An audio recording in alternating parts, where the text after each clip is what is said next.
There's been a lot of talk about ESG, of course, in the past few months and years even, but it's accelerated lately.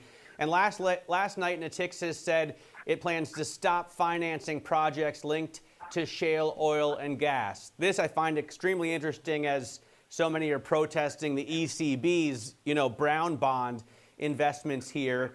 Do you think the investment management business will be looking at similar initiatives? I mean, tell me about that decision, Jean, and how you think you could expand upon it. Well, we have heard a lot of people say that this particular situation was going to be an accelerator or a defining moment for ESG.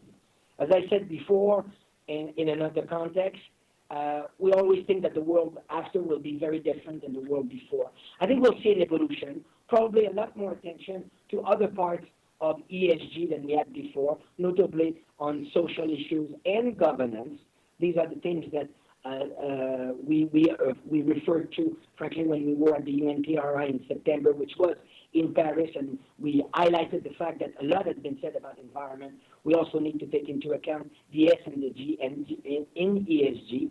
I think it will become mainstream because our clients are really focused on having non-financial criteria be part of the asset managers' narrative and strategies they invest in. But I do believe also, going back to your question, that ESG plays well, if not very well, to the attributes of an active asset manager.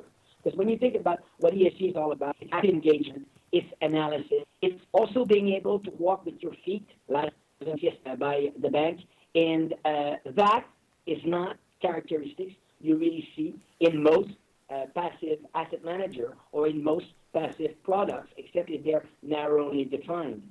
So I'd like to believe that the combination of ESG and our role as an active asset manager can actually play to our strength. We've got a number of affiliates that have integrated non-financial criteria at varying degrees, Mirova being the best known of it, but we have other affiliates who are very active in that space and will continue to do so.